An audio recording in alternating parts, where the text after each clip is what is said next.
I'm very pleased to be talking with my co-author, Be the Beacon, Dr. Kristi Borst. How are you today, Kristi? I'm wonderful, Liz. Hi, everyone. Oh, so your chapter in Be the Beacon is this little light of mine. What inspired you to use that as a title for your chapter?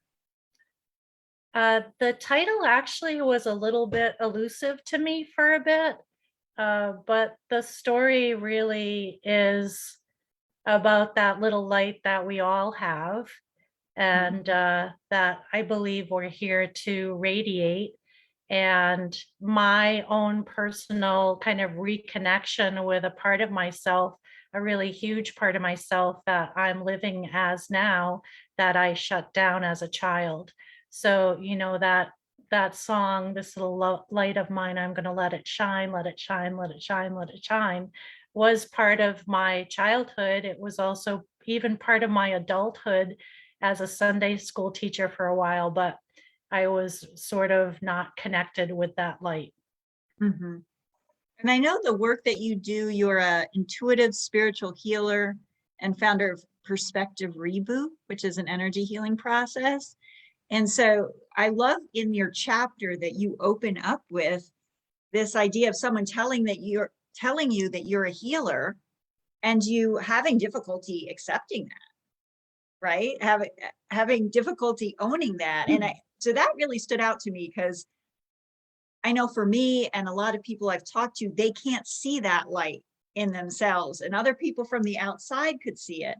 But sometimes it's hard to really own that for ourselves. And I think it's important. And I did say in the chapter, we're all healers, right? We're all either healing or hurting one another.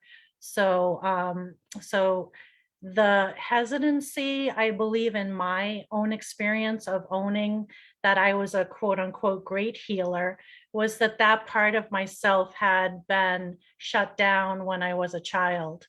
I talk about the experience that I had, and my father freaking out and telling me to never do that again, and being such an obedient child and just loving my father, with total abandon and unconditioned.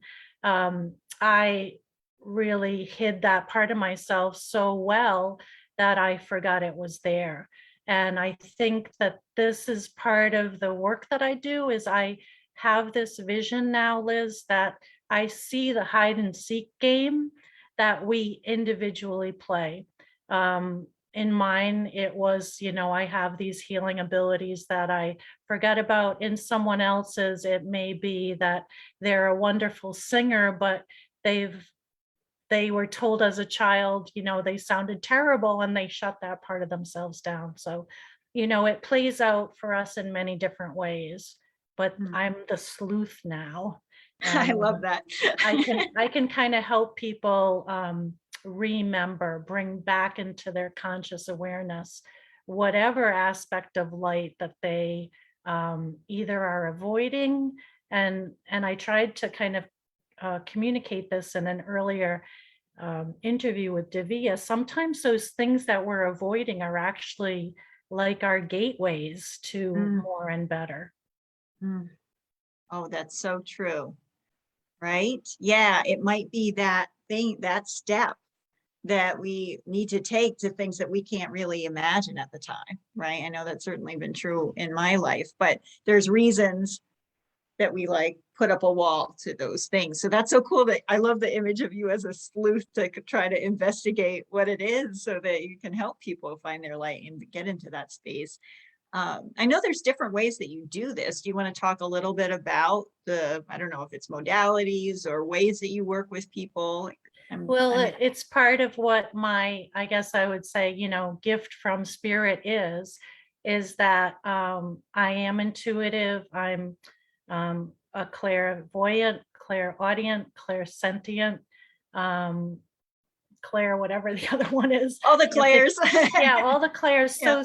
So when I connect in with someone, whether they're in person with me or somewhere across the world, we're connected through that little light of mine. and that little light of theirs, which is connected to the big light that we all are connected to. And I receive messages. Sometimes I see them at a certain age. Sometimes they see themselves as a certain age, and information starts coming together. Sometimes it's even from beyond this physical reality. It's from another time and space that either there's a piece that's disconnected or needs to be healed. So it's hard to really explain the work because it's not in a vacuum. It's not controlled. It's open to the higher guidance that is ready and waiting for that person. And sometimes people want to change, but they're trying to change through their mind, and the mind is stuck. I call these kind of things that I help release like old 8-track tapes that are just, they're just plugged in there and they just keep looping around and looping around. And so I have processes for kind of pulling those out, living almost like above the mind, above that voice that wants to kind of keep us small. So that's kind of more like a behavioral thing. If someone's actually having physical pain or disease, again, I can go to the non-physical aspects. And I believe that everything in this physical world starts in the non-physical. So if you think about, writing a book, it's a great example. You have an idea first, and then the idea flows out of you into words, and then the words go off to the press and they become a book. Same thing happens with our bodies. The physical illness starts in the non-physical as a thought, as a trauma, as an emotion that we couldn't process at the time, and we just kind of stuffed it.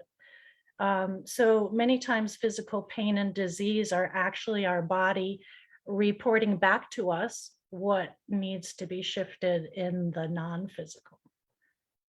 I am such a proponent of that, that teaching and understanding, because it doesn't make it not real. It doesn't mean it's all in your head, right? It is physically manifesting in your body. You do become sick. You are physically in pain, but there's ways to get to that root cause of it. Go through the non-physical to relieve those physical symptoms. So I love that you do that with people. It's actually empowering. It's Yes. taking you from a victim of your body to seeing how you are creator of your body. And I always tell people, if they do have physical problems, do not own anything you do not want to keep.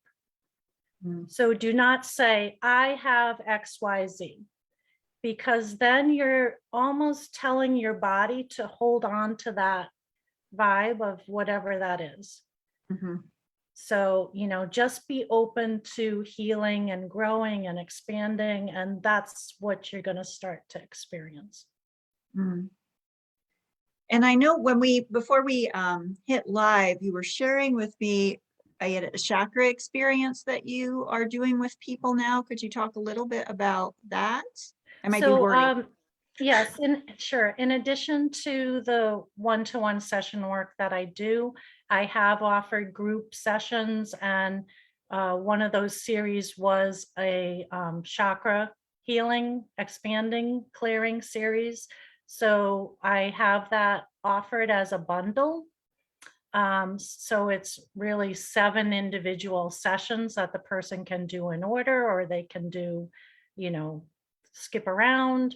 And because of the Ladies Power Lunch Summit and the opening of Be the Beacon, I did discount that package. So I will post a link in the comments to that. It's very gracious of you. Thank you for offering that too. Of our course. people. Yeah. Anything else that you want to make sure that you share before we wrap up our call today? So the the workshop I did was really brief, but I just want to encourage people, to realize you have a story, but you don't have to stick with it. I like to say that's my story, but I'm not sticking with it. And just to be, I'm going to just hold this up and I think it's going to be visible. So just be conscious, become more conscious of what your beliefs are, because look what's hidden right in the middle of those beliefs. There could be lies just created in this world of really, there's a lot of illusions, because many times we take things as woundings when it never was the other person's intention to wound us. But again, it's the soul calling for us to rise above in some way. So I did get a message this morning, which I'd like to share if I may. Yes, please. So we come from light and love, even if this illusionary story of our humanness would tell us differently. We're surrounded by love and light, even when family and friends may tell us or treat us differently. And we are expanding toward more light and love, even if the illusionary fears playing out in the world right now would tell us differently. Mhm.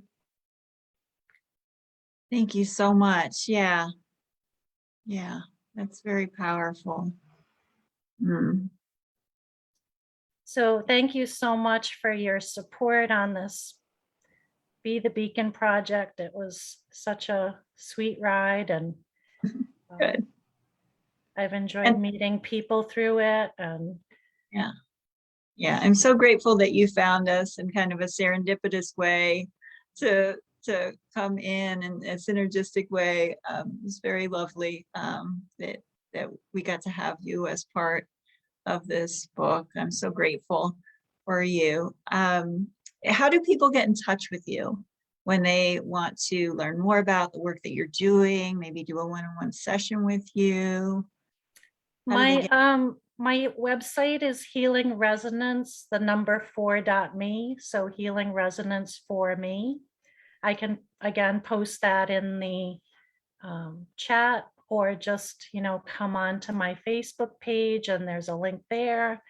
I offer a 14-hour so far podcast, which has lots of expanding perceptions or perspectives and ways for people to kind of shift out of the old paradigm toward this more self-mastery Mm, paradigm. nice. Yeah. Well, thank you so much for taking the time to talk with us today, Kristi. Oh, Very great. it's so my pleasure. Thank you, everyone. Bye.